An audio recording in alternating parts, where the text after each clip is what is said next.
Good morning, good evening, good afternoon, depending on where you are, and welcome to an exciting, untraditional, exhausting, and rewarding experience. The topic for today is how to make more out of your life. Or, with other words, why? What on earth are you here for? Let me briefly introduce myself. My name is Dieter Langenecker, that's me on the left-hand side, or here in a more relaxed way. I am 58 years of age, Austrian, married, 3 children, 1 grandson, and some 30 years ago I started doing time management seminars, adding team building, communication skills, and since about 15 years or so, I'm more or less entirely focusing on the topic, living your life in meaningful happiness. What are we going to cover today? There will be 4 major topics to be covered today. First, the question, what on earth are you here for? As Langenecker once said, most people fail in their lives because they have never found an answer to the most basic question there is. What on earth are you here for? Then we will move on to the question, what do you really want to do, be, or achieve? And then, what keeps getting in your way? What are your roadblocks? And then most importantly, I will give you some steps to living life in meaningful happiness. And at the end, there will be a bonus for you as well. Usually, if this would be a face-to-face event or a keynote, I would ask you to stand up and to help each other a little bit to relax. Since this is not possible this way, but here now, I'd like to ask you simply, stretch yourself a little bit, raise your arms a little bit, take 2 or 3 deep breaths, lean back, and enjoy the next 30 to 40 minutes or so. Let me start right away with a little exercise. I would like to invite you to a virtual journey. Lean back, and maybe even with closed eyes, don't worry, you won't fall asleep. Travel back 5 years in time. Ask yourself, how old have you been 5 years ago? Have you been married or been living together with someone 5 years ago? Where did you live 5 years ago? What job did you have, or what phase of education have you been in 5 years ago?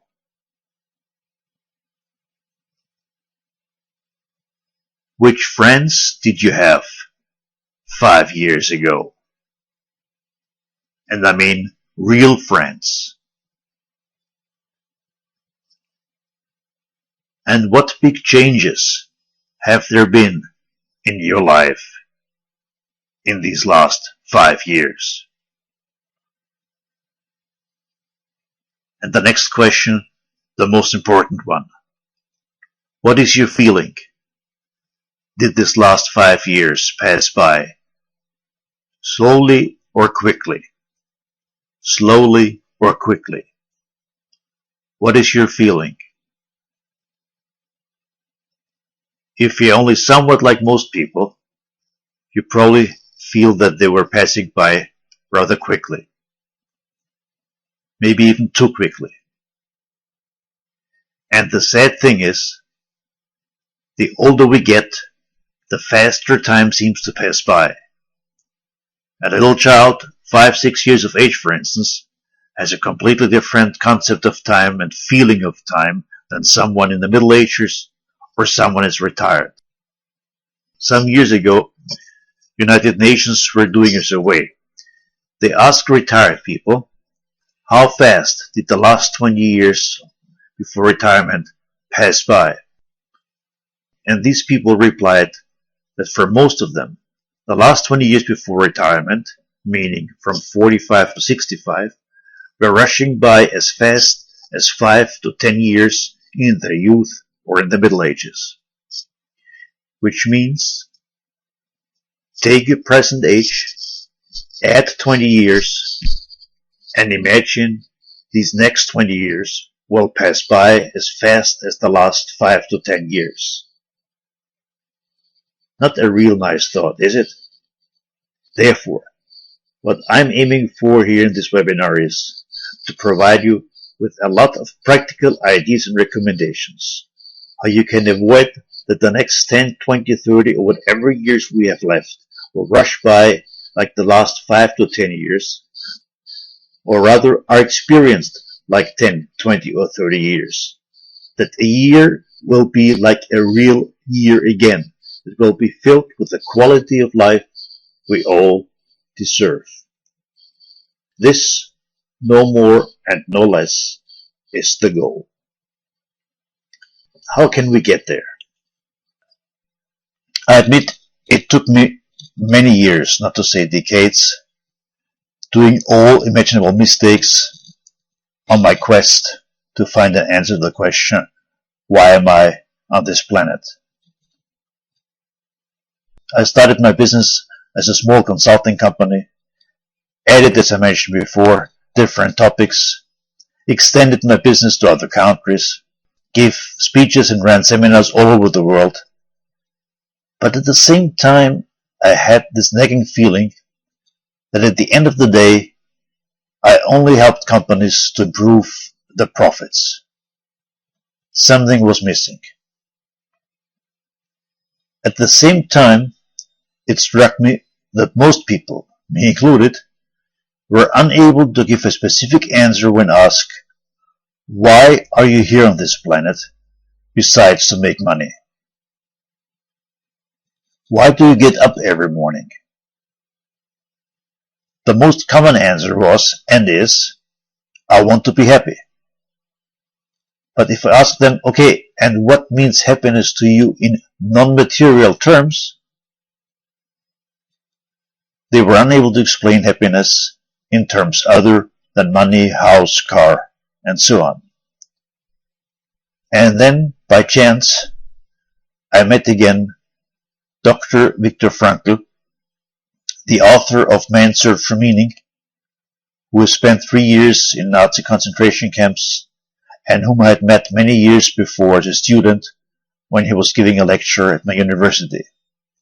Then I was too young to grasp the profoundness of his wisdom, but this time I decided to do something about it and to clarify this question for me. And let me give you a 2-minute summary of Viktor Frankl's lecture. And that's something maybe you even want to write down and take some notes. Viktor Frankl was saying that most people measure their lives on a line from 0 to 100%, meaning from failure to success. Problem is that most people measure their success in mainly material terms. As I said before, how much money do I earn? How many cars do I have? How big is my house? And so on. And we tend to completely forget there's another axis. An axis from happiness all the way down to depression. And that the question we should ask ourselves is, in which of the 4 quadrants are we? I think you will agree if I claim the nicest thing would be in the quadrant 1, the upper right one. Inner happiness and outer success. I think you will also agree if I claim, like Viktor Frankl did, the last thing we want is to be number 4. Number 3, seemingly outside failure but inner happiness. This is what Frankl always called the monks in the Himalaya mountains. Not our culture, not to imitate. Maybe learn a little bit, but not to imitate because it's not our culture. The sad thing, so as Frankl said, that in our culture, most people are in quadrant number 2. Outside, everything seems to be perfect, but inside, there is the big black hole. And then, to make things even worse, try to compensate the minus on this axis with more on this axis. Even more money, even bigger cars, bigger house, you name it. And completely forget that in reality, you would have to move towards this direction or probably even this direction, because in material terms, we're not lacking so much. Where we're really having a deficit, most of us, is in the direction of feeling content, of happiness. What always shocks me when I ask people, what is your life purpose? What is your meaning? Why are you here? What are your life goals? That most of them are unable to give me an answer or give me a very general answer. Like I said before, they want to be happy. What do you think might be the reason that most people fail to give a specific answer to this? Or let me rephrase this question. What are most people afraid of when we're talking about purpose, meaning of life, and meaningful goals? It seems to me that most people are afraid of not achieving it, of not reaching these goals. And then, to make things even worse, they think the best way how to avoid not to achieve this purpose or this meaning, they simply don't define it. But this would be as stupid as if you would go to the railroad station and go to the ticket counter and ask the person working there, I'd like to have a ticket. Of course the person would say, where you want to go? And you would reply, I don't know.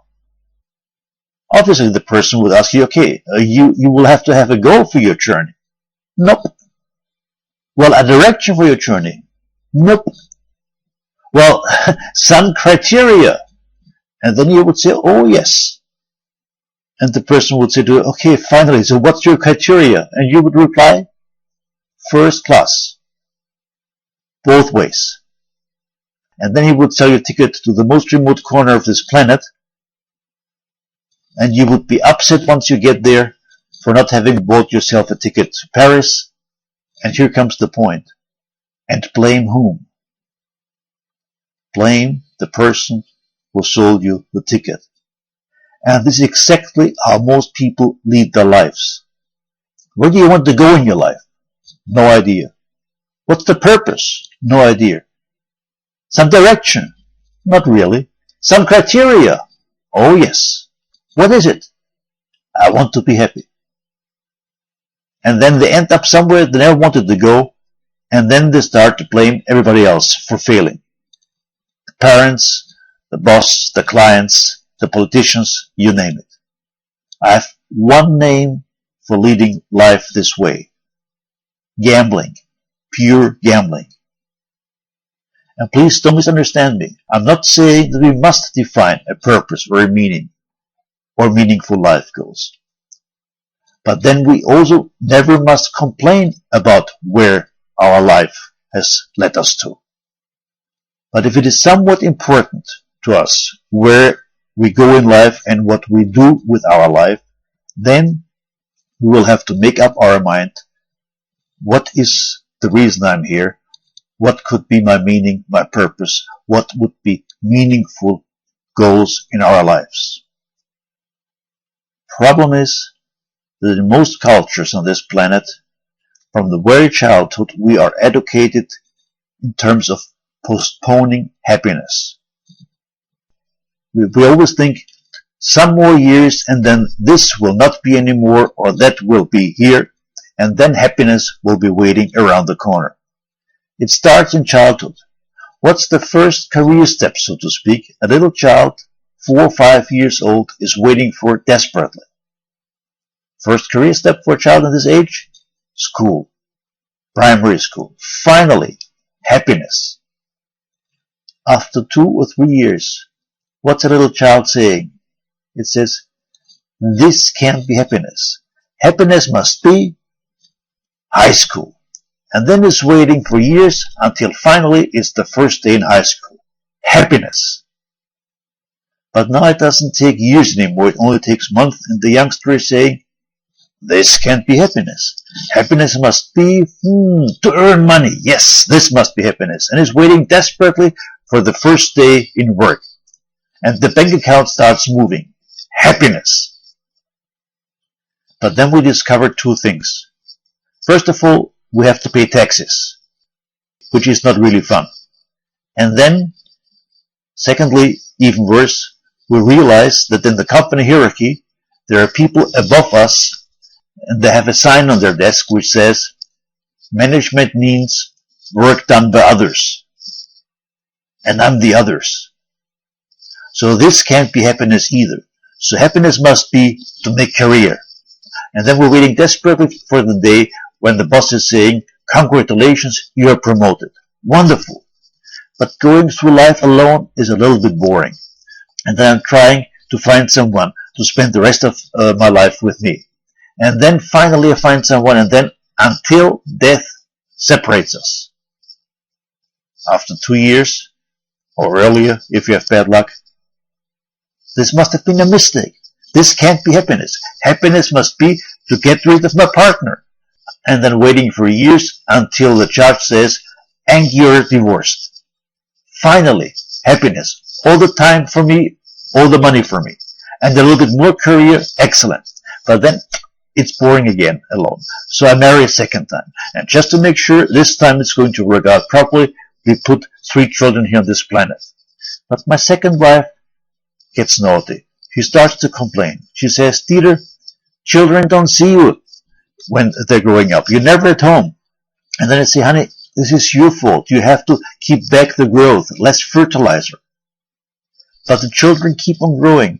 And my wife says, Dieter, can you give me one single reason why you're working 50, 60 or more hours a week? And I say, honey, are you nuts? This is not for me. I mean, for me, 20 hours a week would be enough. It's only for you and for the children, so you are more happy, and just some more years, and then we have everything we need to be a happy family. And then we discover a hole in front of us. About 4 meters long, about 1 meter wide, and about 5 or 6 meters deep. And a voice from above says, it's checkout time. The party is over. And then many reacts by saying, hang on, this must be a mistake. I didn't start living yet. But the voice says, bad luck. And then I say, wait, can I start over again? But the voice says, no way. And then a lot of people react by saying, why didn't I? Why haven't I? When I was a little boy, life looked like a tunnel to me. For instance, the age period from 6 to 10 years, primary school. And then at the end, I thought there would be the famous rainbow with the pot and gold coins. But what do we see when we come to the end of a tunnel?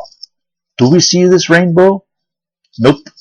We see another tunnel, and another tunnel, and another tunnel. And very often, especially when I speak with older people, I have the feeling that at the end of our lives, life is closing like a circle. Can you imagine that someone with 80 or more years has similar feelings of happiness like a little child? When our children are able to walk the first steps on their own, they're kissed and hugged by the whole family. Maybe at a certain age, if we can walk on our own without help or medicine and pain, it creates the same feeling of happiness. But the point here is something else. And that's something we all know, but tend to forget. And that's the following. I believe it is not happiness to achieve a goal. It is happiness to walk towards a goal and to enjoy it. Not the goal is the goal. The journey is the goal.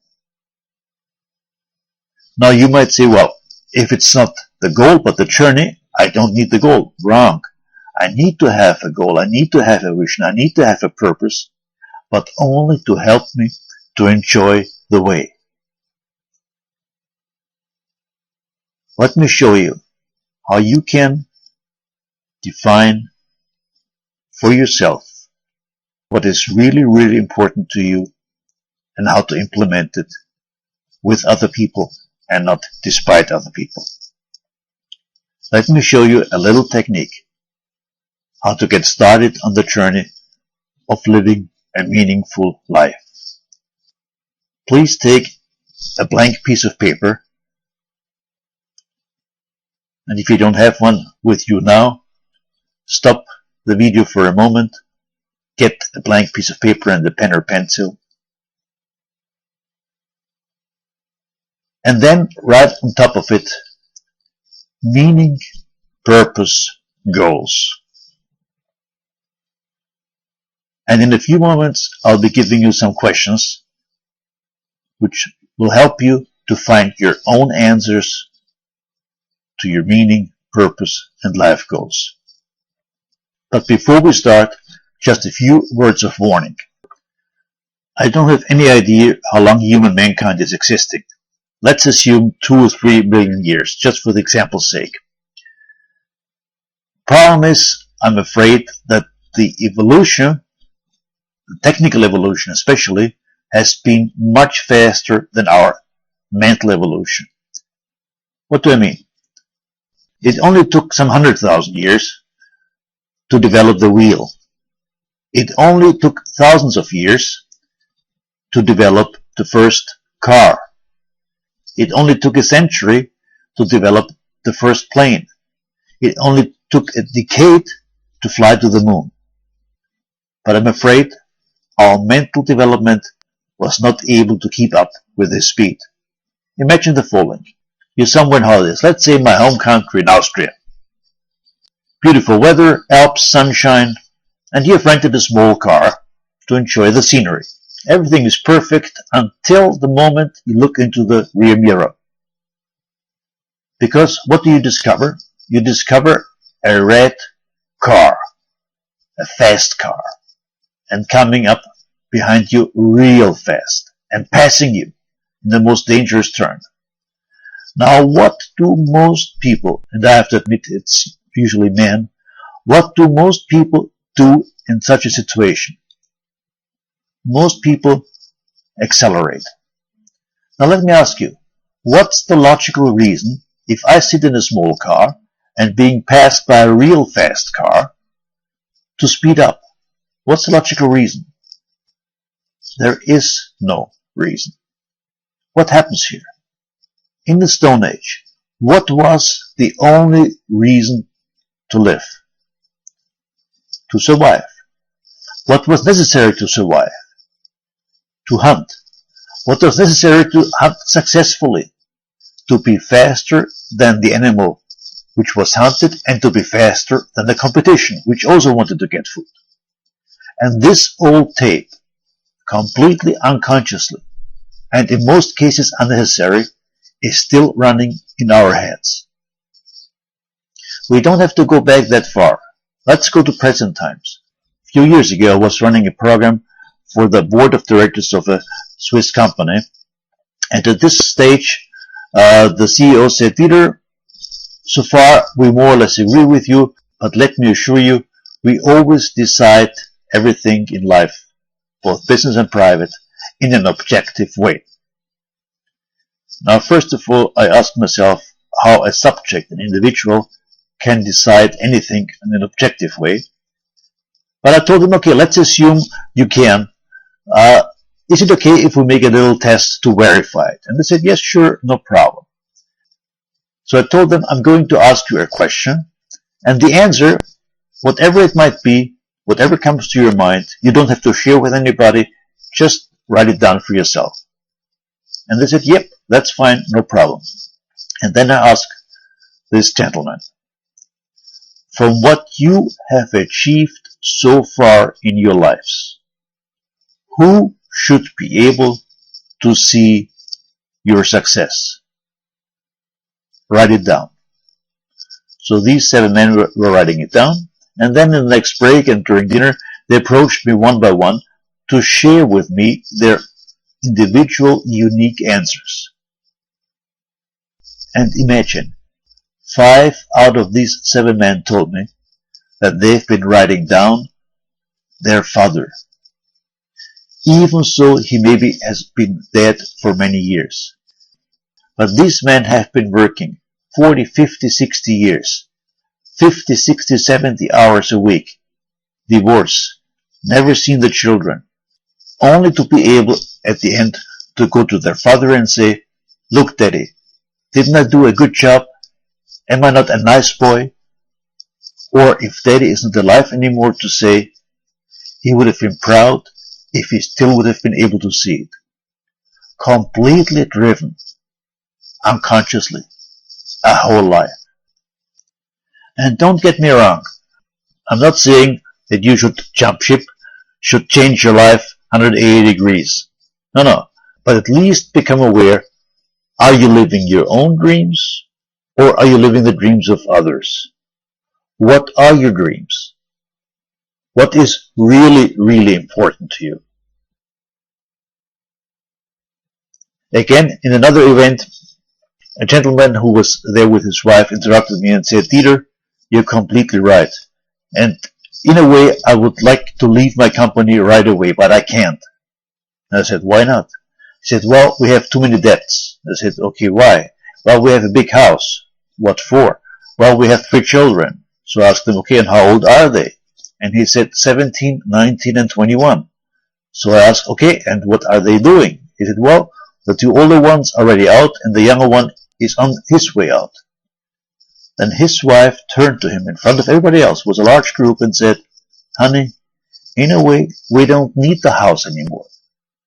And if we sell it, probably we can sell it with a profit, meaning that we can pay all our bank debts and still be able to buy an apartment, and maybe, if we're lucky, even save some money in the bank account. And then he turned to her and said, you're right, darling, but what are the others, family, friends, and so on, going to say if we sell our house? And another participant turned to them and said, yeah, but if you're always only thinking what the others are going to say, but isn't this exactly what we are almost always doing whenever we take a decision to do something or not to do something, to ask ourselves, what are the others going to say? Let me give you a simple example. Why do most people change their way of dressing and the color of the clothes almost every year? Because it's so necessary to survive? Or because we are afraid of what others are going to say if we are using clothes which are 5 or 10 years old? How far are you living your own dreams? How far are you living dreams of others? Please take this piece of paper, and as I said before, I will give you some questions, and you will have about 5 seconds to answer each question. The first thought, the first word, the first picture, the first image which comes into your mind, this is what you need to write down. Let your subconscious send you a message in whatever form, and even so it might sound strange, write it down. First question. Write down your definition of life. What is life for you? A fight? A possibility? What is it? 5 seconds, starting now.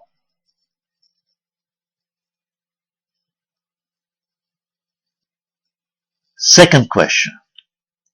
How do you define human beings? Are human beings for you animal, or are they the ultimate in evolution? Are human beings by nature good, or are they by nature bad?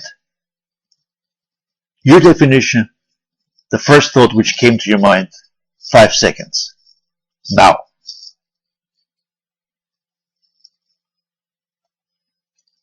How do you define relationships, partnerships, marriage?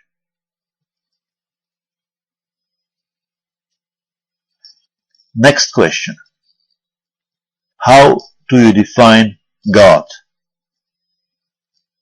Is it a person? Is it a concept? What is your definition?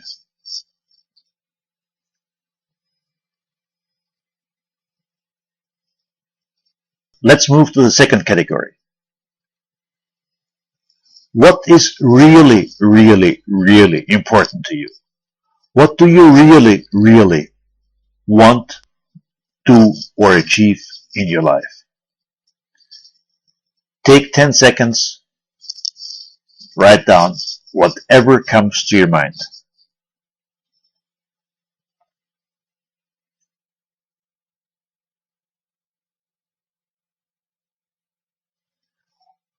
Where are you good at?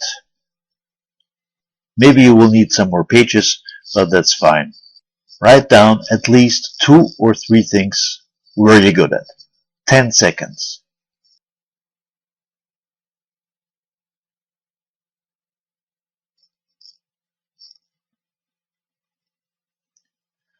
What do you enjoy doing?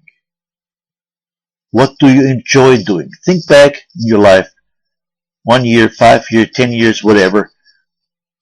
At what occasions did you really feel good because you were enjoying what you were doing?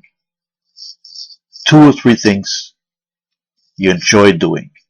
10 seconds.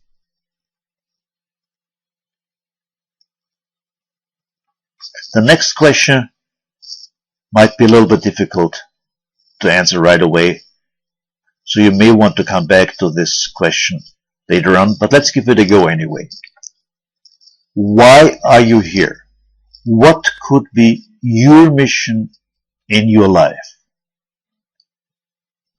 And just let me give you a recommendation. For most people, a real meaningful mission includes to do something for someone else, for other people as well. So what could be your mission in your life based on your talents, based on what is really, really important to you, where you're good at, and what you enjoy doing? What could be your mission in your life? Just a first version. Give yourself 1 minute.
Second last question.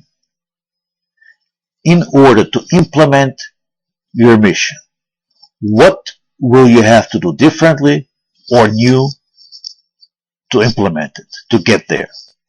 In order to implement your mission, what will you have to do differently to get there, to implement it? This can be something very small, and usually it is a series of small steps. Doesn't have to be a big thing, but what small steps, what things will you have to do differently, or what new skills would you have to learn to get there? Or what would you have to do differently to get there?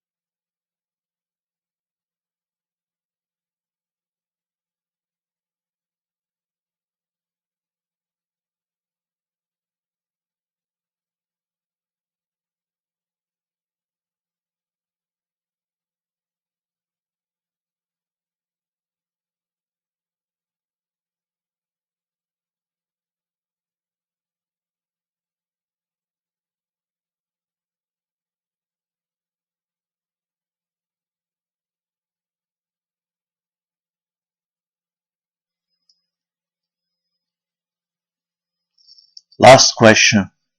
What is the first step you can do within the next 24 hours to get started? The first step within the next 24 hours to get started. Can be something real small. Talk with someone in your private life or in your business life. Stop doing something, start doing something. Whatever it is, what is the first small step you can do to get going? 10 seconds. Because while I was talking, your unconscious mind already brought it up to your conscious mind what could or should be the first step. Because deep down, we all know what we should do or should not do. 10 seconds.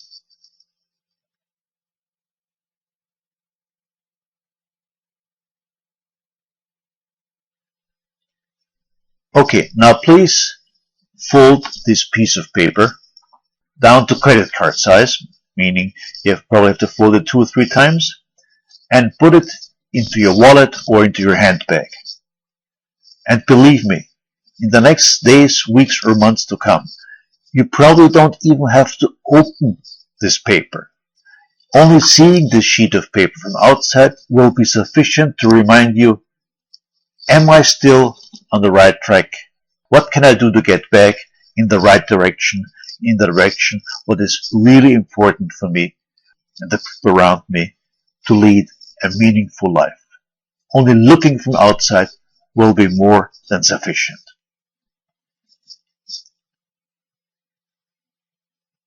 Well, if you think that I'm about now to tell you that the program is over, I'm afraid I have to disappoint you. It's quite the opposite. It's only going to start now. The only thing what I tried to show you here in this webinar was to see life from a different perspective.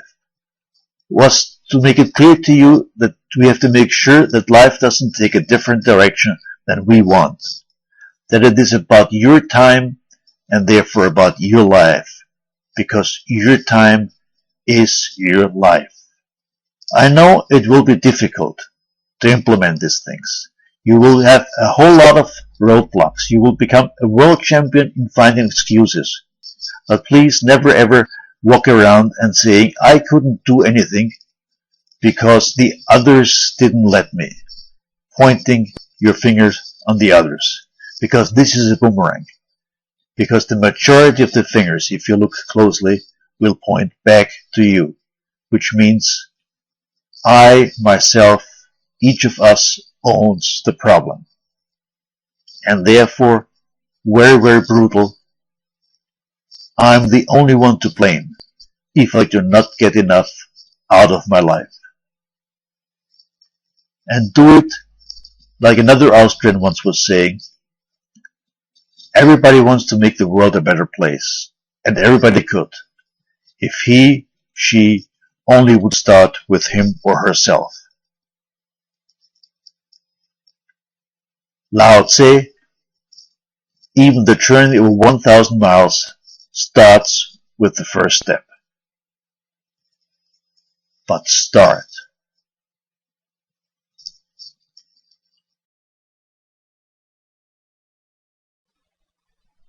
Thank you very much for your attention. I hope there were some ideas, inspirations, and recommendations. For even more inspiration, follow me on one of the social media, be it Facebook, Twitter, or LinkedIn, or subscribe to the Life Mentoring Strategies. And do feel free to get in touch with me for any question you might have, or for information on personal mentoring and your free Get in Touch, Define Your Real Life Purpose session. Take care. All the best.